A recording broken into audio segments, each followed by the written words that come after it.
One of the critiques about Bron that never made sense to me is people who actually get mad at him for the whole not one, not two, not three. And basically he just kept counting up to like 7. And there are people who would be like, oh, you said you would win 7 championships, but you guys only went to 4 straight finals and won 2. And they count that as a knock. And I never understood that because what was he supposed to say at a pep rally, bro? Like, these dudes is in front of the crowd, they hype, they gonna say whatever. And as long as we've been watching Bron, been watching him fake read books, we seen him say he knew Kobe was gonna score 81 that night. Bron just be talking, bro. He says what the people wanna hear. So I'm never like, I don't know why people took this pep rally as anything serious, bro. That's just one of the funniest things to me cause I keep seeing people say that. You could look at anything about Bron, somebody gonna be in the comment talking about that. You gotta just let it go, let that one go. And you gotta remember too, not very many teams have gone to 4 straight finals. This is literally one of the greatest teams of all time. Like, they ain't win 7, but going to 4 straight and winning 2 is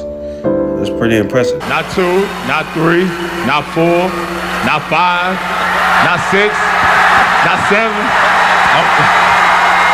Hey, and when I say that, I really believe it. And when I say that, I really believe it. You know, I'm not just up here blowing smoke and none of these fans. Because that's not what I'm about. I'm about business. How can you have an issue with somebody not respecting or not liking an athlete saying they're going to win 8 championships and proceed to win 2 and then leave the team? And then you have the nerve to defend LeBron with, well, LeBron be lying, you know, he's a master capper. That's part of the problem. Like you said, he just says to say it. He literally says word for word. And when I say that, I really believe it. So how reliable can LeBron be if he's a known liar? Why would any fan, teammate, owner, why would anybody respect that? I'm not saying you have to hate the man, but I think he really meant that. And what's always funny to me, after he says it's gonna be easy, Chris Bosh literally looks like he's trying to say, shut your ass up. We haven't even played yet. Once the game starts, I mean, it's gonna be easy. I mean,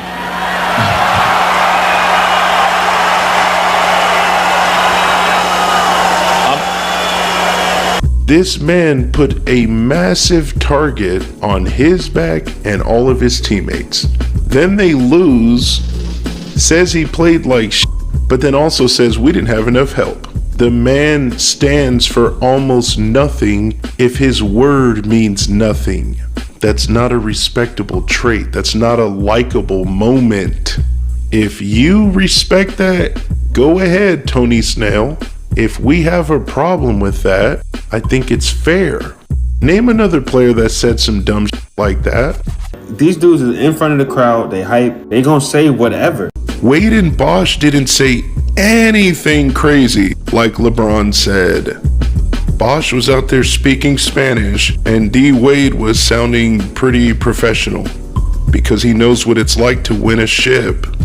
How disingenuous or unaware can you be to defend this? Last point, man. Gotta mention my Celtics. First off, I understand that this is old news, but he brought it up, alright? If you look at the Celtics when they won, right? They didn't say anything crazy, but they delivered immediately. Yet, fast forward, they only come out with 1 ring, right? Yet, when all these guys celebrate or talk about this ring, I've seen it a million times where people comment like, they act like they won 3 in a row. They get hella flack for not reaching expectations, but they didn't create the expectations. Unlike LeBron, he created all those expectations. And what makes it insanely worse is he cost them the first ring by choking. Which really makes me think that all of this is rigged anyway. Like, that's a great WWE story. Not gonna lie, Stern. You and your writers were killing it in the booth when y'all drew this up. But if it's not rigged, that is embarrassing. Mind you, this is after the decision, which is already an unprecedented corny moment. It's a lot of corniness in a short time span. I don't want to get into it. I've already talked about 2011 way too much. I'm all for going against the grain and thinking outside of the box, but not for this topic, and not if I'm going to be glazing a man in the process.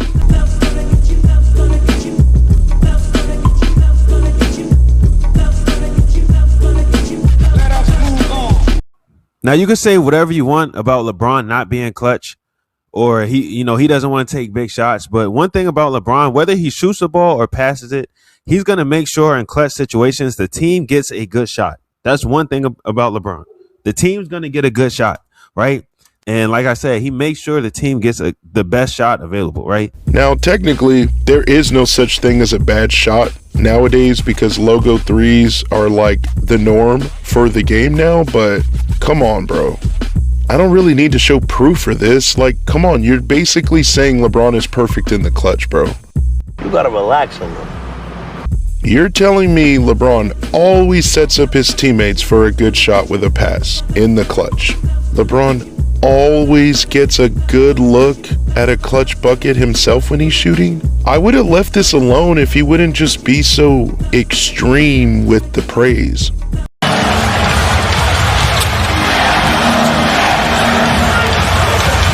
And you don't want to wait too long. You want to have the 2-for-1 situation here. Here goes James, 5 on the 24 to Schroeder. Deflected out of bounds. Good hands from Caldwell Pope. They've got 3.6 remaining. And like I said, he makes sure the team gets the best shot available, right? Reeves holds, looking, finds James, takes a pass, falling away, baseline shot, side of the backboard. And like I said, he makes sure the team gets the best shot available, right? Reeves holding, James comes out of the pack. James on the drive, goes inside, stop, shot blocked, gets it back. It's over. It's over. He's going to make sure in clutch situations the team gets a good shot. That's one thing about LeBron. The team's going to get a good shot, right? Up, Randall played him well. Back to Finney-Smith. Into the hands of James. Fires up a three. Side of the backboard. He's inside 2 minutes. So. Oh, he just violated. LeBron James just violated the end line. You know. He can't believe it. He's like, I cannot believe I just. He's had a couple of those brain cramps this year where he's traveled, not really thinking, and watch here. Just not thinking. What is he doing? And like I said, he makes sure the team gets the best shot available, right? You big dummy. You big dummy. He's going to make sure in clutch situations the team gets a good shot. That's one thing about LeBron. The team's going to get a good shot, right? So bounce pass. Not thinking. Can you give yourself more margin? Are there things that you can do something to make it easier? Is it just going to be that's how our team is constructed. We don't have room for much of error. How can you guys navigate the sort of mental demands of having to play close to perfect basketball? We don't have a choice. I mean, that's the way our team is constructed. We have to play close to perfect basketball. All right, so that was a clip from LeBron James post-game talking about the Lakers and how their roster is constructed. Now, most people are going to hear those comments and say the same thing. Here goes LeBron again. He's asking for help. He does this every single year. Anytime his team's not good, he tries to blame somebody, whether it's the coach, one of the players, the GM, whoever. He needs a scapegoat. It's never his fault. He's scared of competition. Yada, yada, yada, yada. The list goes on. Now, Chris Broussard speaks for a lot of you guys because he has that exact same argument. Listen to what he had to say on Fox Sports after reports came out about LeBron and AD feeling concerned about the Lakers' ability to upgrade the roster. I don't like hearing LeBron and AD talk about we need more. I mean, we hear this every year. As great as LeBron is, and I love him, but I'm tired of every year we need more, we need more, we need more. Not many stars got Anthony Davis playing next to him. I mean, who's Jokic got next to him? If they're drawing dead, it's because of all of them. It's not just because of Austin Reeves is good. I mean, they got some other good players. And I mean, look at Russell Westbrook. He's playing, they love him in Denver, what he's giving them. He played well with the Clippers. He's played well everywhere. I'm just saying, LeBron is too good to always be like, give me more, give me more, give me more. Death taxes and LeBron asking for more help. I mean, that's really what it is now. Now, when I hear that, I'm almost with anybody who feels that way, because I am tired of the year after year after year, man, we just don't got enough. The narrative around it, just hearing LeBron say that in general, I am kind of tired of that. But the entire time, he's not lying. He's telling the absolute truth. The Lakers do need more, like a lot more. And I feel like people hear that and they still have thinking like when he says that, he means he wants a superstar on the team, when I don't feel like that's what he's saying. Can we just get above average players on this team? That's it. You don't have to be an all-star. Like, that's the thing with the Lakers. The Lakers have a bunch of players who can only play on one side of the ball. You think about all the teams that win, they have above average guys on both ends on the court. The Lakers won the championship. Look at that team. It wasn't because they had a bunch of superstars on that team. They had really good pieces. Dwight Howard, JaVale McGee, Rajon Rondo, Avery Bradley, Kyle Kuzma, Alex Caruso, Danny Green, the Morris twin, proven guys, veterans that are good at their position. Even the guys who rode the bench were good just to have in the locker room. They were good bench players. And it's like everyone wants to point the finger at LeBron James as opposed to pointing it at the person whose job it is to actually make changes. Why does Rob Pelinka try so hard to not fix the team? Why has the organization gone out their way to go in the complete opposite direction of what won them a championship, and then the year after that what had them first place? Seriously. You seem to be going out of your way to defend LeBron. Because on one hand, you acknowledge that LeBron is a crybaby, always begging for help. LeBron himself, his La Media, and guys like Rich Paul and you, Hugo, you guys act like he's the only guy in the league. As if the league is centered around him. There are only so many great players, bro. That's why I appreciate what Charles Barkley said. LeBron James' comments were blank. Inappropriate, whiny, all the above. The Cleveland Cavaliers, they have given him everything he wanted. They have the highest payroll in NBA history. He wanted J.R. Smith last summer. They paid him. He wanted Shumpert last summer. They bought in Kyle Korver. He's the best player in the world. Does he want all the good players? He don't want to compete? He is an amazing player. But this notion, they're the defending champs. And for him to be trying to hold anything over Dan Gilbert's head, and I love all these wild punk-ass reporters on television who's afraid to call LeBron. LeBron's a great player and a great guy. But this notion that he's got to have all the best players on his team. He's got Kyrie Irving and Kevin Love. He wants everybody. He don't want to compete. He want to be the favorite all the time. It just pisses me off. It just pisses me off that a guy that great don't want to compete. If this man is going to complain when his team is literally out of money, if Westbrook, AD, if that's not enough, Bosh, Wade, Miller, if that's not enough, the man will never have enough. But that's what makes it annoying if you're not a LeBron fan like me, is that he'll say that he's the GOAT. He can do it all and he's so versatile. Then why the hell are you crying about needing a effing playmaker? You were exalting that 2020 team as if they're just super great. Why would you mention Avery Bradley when he wasn't even there for like half the season and the entire postseason? You keep saying two-way player this, both sides of the ball. Avery Bradley, bro, I love that guy. But at his best, he is not a great two-way player. He's a tremendous defender. But again, he wasn't even on the damn team most of the year. Rondo, he was old as hell. Don't get me wrong, he improved his shot. But are we going to act like he wasn't in his prime, being left wide open? And as far as Dwight Howard, he called out LeBron for his lack of defense.